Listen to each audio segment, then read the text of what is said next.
নমস্কাৰ তামাহ এডুকেশ্যনৰ video' quiz শিতানৰ নতুন এটা ভিডিঅ'লৈ সকলোকে স্বাগতম জনাইছো বন্ধু বান্ধৱীসকল বৰ্তমান লকডাউনৰ বাবে আমি সকলো ঘৰতে থাকিব লগা হৈছে যদিও অতি সোনকালে সাগে আকৌ আগৰ পৰিস্থিতি ঘূৰি আহিব আগৰ দৰে সকলো হলেই ভিন্ন প্ৰতিযোগিতামূলক পৰীক্ষাসমূহ তাৎক্ষণিকভাৱে অনুষ্ঠিত কৰা চিন্তা চৰ্চা কৰিব আমি যদি লকডাউনৰ এই সময়ছোৱাত ভিন্ন প্ৰতিযোগিতামূলক পৰীক্ষাত আহিবলগীয়া বিভিন্ন বিষয়ৰ ভিন্ন গুৰুত্বপূৰ্ণ প্ৰশ্নসমূহৰ আলোচনা কৰো নিশ্চয় আমাৰ যথেষ্ট সহায় হ'ব আহকচোন আজি অসমীয়া বিষয়ৰ কেইটামান গুৰুত্বপূৰ্ণ প্ৰশ্নৰ আলোচনা কৰো আপোনালোকলৈ আগবঢ়োৱা প্ৰতিটো প্ৰশ্নৰ উত্তৰ কমেন্টত 5 ছেকেণ্ডৰ ভিতৰত দিব আৰু লগতে শেষত দুটা প্ৰশ্ন আপোনালোকলৈও এৰি দিয়া হ'ব প্ৰশ্ন দুটাৰ শুদ্ধ উত্তৰ দিয়া মুঠ 5 জন বিজয়ী বন্ধু বান্ধৱীৰ নাম পিছৰ ভিডিঅ' শিতানত ঘোষণা কৰা হ'ব আৰু আমাৰ পেজৰ তৰফৰ একোখন শুভেচ্ছা পত্ৰ দিয়া হ'ব আহক ভিডিঅ'টোৰ মাজলৈ আগবাঢ়ো প্ৰথম প্ৰশ্ন আধুনিক সাহিত্য পুথিখনৰ ৰচক অপচন কেইটা ডিসপ্লেত দেখুওৱা হৈছে আপোনালোকক 5 ছেকেণ্ড সময় দিয়া হৈছে উত্তৰবোৰ কমেন্ট বক্সত টাইপ কৰক আপোনালোকক দিয়া 5 ছেকেণ্ড সমাপ্ত হৈছে আধুনিক সাহিত্য পুথিখনৰ শুদ্ধ উত্তৰটো হ'ল হেম বৰুৱা এতিয়া বলক আমি দ্বিতীয় প্ৰশ্নটোলৈ আগবাঢ়ো দ্বিতীয় প্ৰশ্নটো হৈছে অন্তৰীপ উপন্যাসখনৰ লেখক কোন অপচনসমূহ দিয়া হৈছে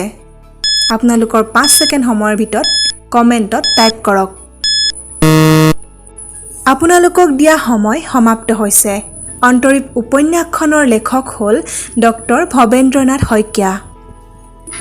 আপোনালোকলৈ আগবঢ়োৱা তৃতীয়টো প্ৰশ্ন হৈছে ভটিমাসমূহ কি আছিল উত্তৰসমূহ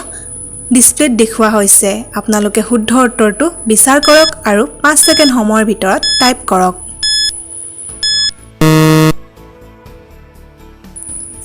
প্ৰশ্ন নং 3 ৰ শুদ্ধ উত্তৰটো হৈছে ভটিমাসমূহ আছিল প্ৰশস্তি বা গুণ গৰিমা প্ৰকাশক গীত বলক আমি আগবাঢ়ো প্ৰশ্ন নং 4 লৈ বৰগীতসমূহক নোবেল নাম্বাৰছ আখ্যা কোনে দিছিল উত্তৰসমূহ ডিসপ্লেত দিয়া আছে আপোনালোকে শুদ্ধ উত্তৰটো বিচাৰ কৰক আপোনালোকক দিয়া 5 ছেকেণ্ড সময় সমাপ্ত হৈছে শুদ্ধ উত্তৰটো হৈছে বৰগীতসমূহক নোবেল নাম্বাৰছ আখ্যা বাণীকান্ত কাকতিয়ে দিছিল আপোনালোকলৈ আগবঢ়োৱা পঞ্চমটো প্ৰশ্ন হৈছে মাধৱদেৱৰ বিৰচিত প্ৰথমখন নাট হৈছে অপচনসমূহ তলত দিয়া আছে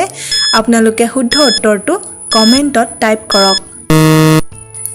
আপোনালোকৰ সময় সমাপ্ত হৈছে শুদ্ধ উত্তৰটো হৈছে মাধৱদেৱৰ বিৰচিত প্ৰথমখন নাট অৰ্জুন ভঞ্জন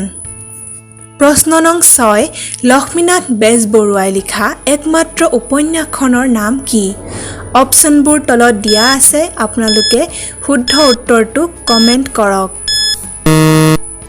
শুদ্ধ উত্তৰটো হৈছে লক্ষ্মীনাথ বেজবৰুৱাই লিখা একমাত্ৰ উপন্যাসখনৰ নাম পদুম কুঁৱৰী আহক আমি আগবাঢ়ো প্ৰশ্ন নং 7 লৈ প্ৰশ্ন নং 7 হৈছে ভদৰী কি উত্তৰসমূহ ডিসপ্লেত দেখুওৱা হৈছে শুদ্ধ উত্তৰটো আপোনালোকে কমেন্ট কৰক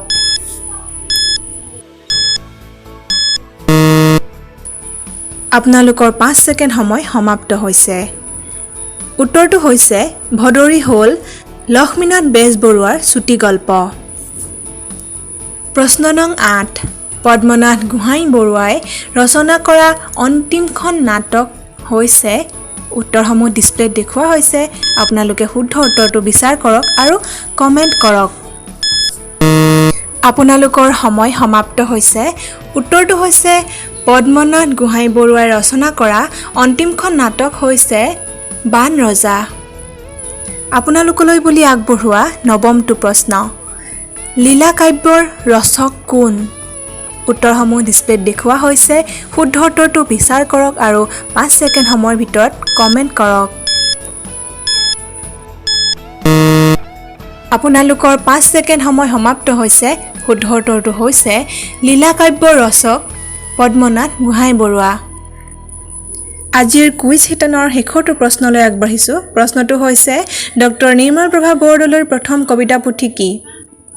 উত্তৰসমূহ ডিসপ্লেত দেখুওৱা হৈছে আপোনালোকে শুদ্ধ উত্তৰটো বিচাৰি উলিয়াওক আৰু কমেন্টত টাইপ কৰক আপোনালোকৰ 5 সেকেন্ড সময় সমাপ্ত হৈছে প্ৰশ্নটোৰ উত্তৰ হৈছে ডক্টৰ নিৰ্মল প্ৰভা বৰদলৈৰ প্ৰথম কবিতা পুথিখন হৈছে বন ফৰিঙৰ ৰং এতিয়া দুটা প্ৰশ্ন আপোনালোকলৈ আগবঢ়াইছো শুদ্ধ উত্তৰ দিয়ক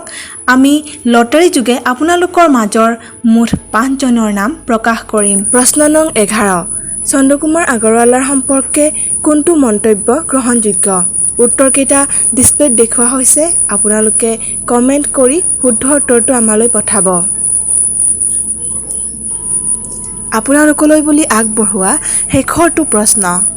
নং 12 মাধৱদেৱৰ নাটবোৰক কি বোলে উত্তৰসমূহ ডিসপ্লেত দেখুওৱা আছে আপোনালোকে শুদ্ধ উত্তৰটো বিচাৰ কৰক আৰু আমালৈ কমেন্ট কৰি পঠাব